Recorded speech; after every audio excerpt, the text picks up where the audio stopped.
Va ora in onda Ernestina dalla fine del mondo, storie di migrazioni e non solo, un programma di Ernestina dalla Corte Lucio.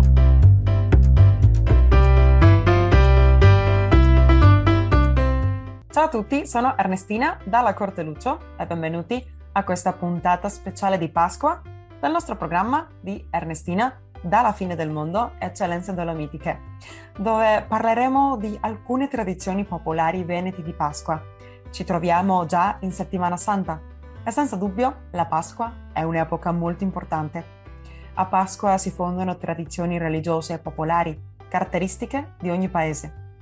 La Pasqua è un momento speciale, rappresenta uno dei momenti religiosi più importanti e anche una tradizione che diventa un'opportunità perfetta per incontrarsi con parenti e amici, per godersi la compagnia dei propri cari. La festa di Pasqua non è solo la festa della speranza e del rinascere, è anche la festa della fede e delle tradizioni familiari.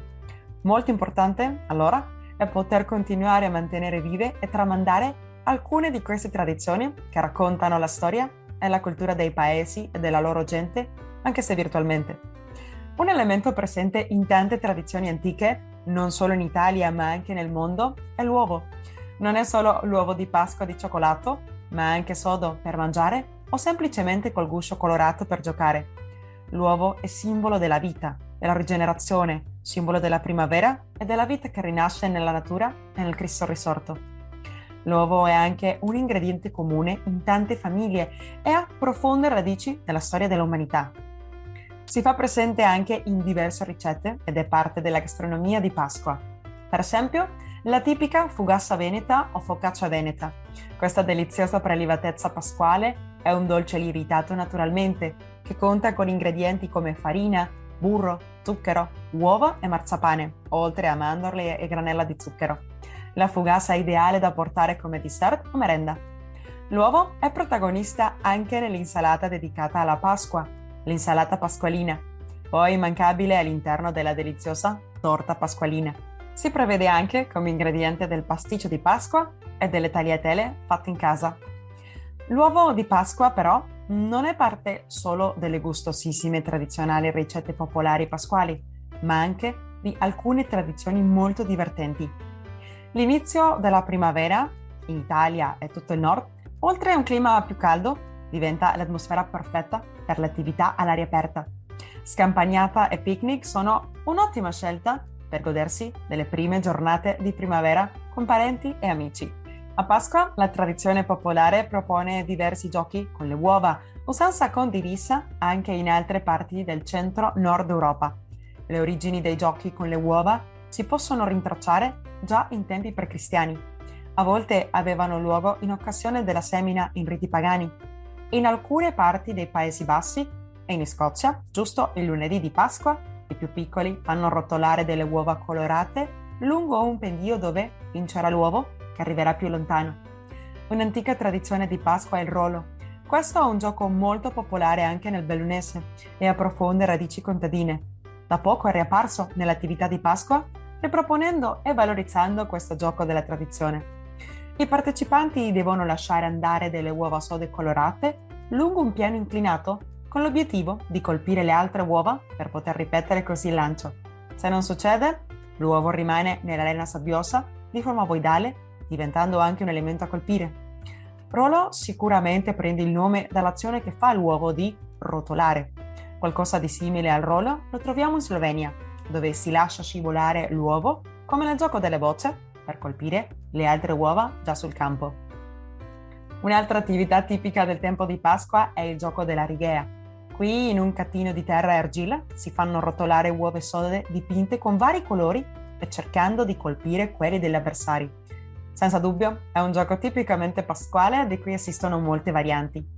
In alcuni posti, come il Feltrino e a Limana, come piano inclinato, utilizzavano una tegola per far scivolare l'uovo sodo. Invece a Belluno e a Castion si utilizzava la tavola per lavare i panni, nota anche come lampor o lavador. I giochi di Pasqua si fanno solitamente in un giorno specifico, la Pasquetta. Come la festa di Pasqua è sempre particolarmente sentita in Veneto e in tutta Italia, continua fino al giorno successivo, ossia lunedì dell'Angelo, che si conosce anche comunemente come Pasquetta. e rimane sempre l'occasione giusta per stare con le persone care. Sono tanti i modi in cui le famiglie si preparano alla Pasqua e anche le idee per allestire e colorare la propria casa. Non è Pasqua senza delle belle uova colorate e farlo insieme ai più piccoli è sempre un'idea divertente. Da decorare le uova a fare centrotavola, biglietti d'auguri e fino a preparare le tradizionali uova di cioccolato. Gli alberi di Pasqua sono perfetti per decorare la tavola per il pranzo di Pasqua e prepararlo all'arrivo di questa importante festività. Possiamo realizzare delle ghirlande pasquali da appendere alla porta d'ingresso, ma anche per decorare la casa per la Pasqua. Nell'emisfero nord inizia la primavera e a sud l'autunno. Questo cambio di stagione è anche il tempo perfetto per entrare in connessione con la natura. Sia le foglie che cadono che la fioritura della primavera sono il momento perfetto per un cambio. Si dà durante il periodo pasquale il passaggio dalle stagioni fredde a quelle calde e possiamo allora cogliere l'occasione per rinascere e per rinnovarci. Ogni cambio di stagione ci regala la possibilità di lasciare andare ciò che non ci serve più e di lasciare spazio per le cose nuove. Tempi come la Pasqua ci invitano ad ascoltare i reali bisogni della nostra anima, corpo e del cuore. Si aprono nuovi orizzonti e si iniziano nuovi progetti, intenzioni e nuova vita. Possiamo approfittare per godersi tanti incontri, dove possiamo riabbracciare la propria famiglia, con gli amici, soprattutto in questi tempi così strani e complessi che ci fanno ricordare quanto importante sia l'amore, la pace o essere vicini agli affetti. Ora, parlando di essere insieme ai propri cari, in questa festa voglio regalarvi, carissimi ascoltatori del nostro programma che ci seguite su Radio ABM Voce delle Dolomiti e anche tramite le nostre reti sociali, una poesia di Pasqua del famoso scrittore Gianni Rodari. Penso che si adatta perfettamente a questi tempi che corrono. Dice così: dall'uovo di Pasqua è uscito un pulcino di gesso arancione col becco turchino. Ha detto: vado, mi metto in viaggio e porto a tutti un grande messaggio. E volteggiando di qua e di là, attraversando paesi e città, ha scritto sui muri, nel cielo e per terra: viva la pace, abbasso la guerra. Spero vi sia piaciuta tanto come me. Penso che ci dona un po' di allegria e speranza in questi tempi così difficili e incerti.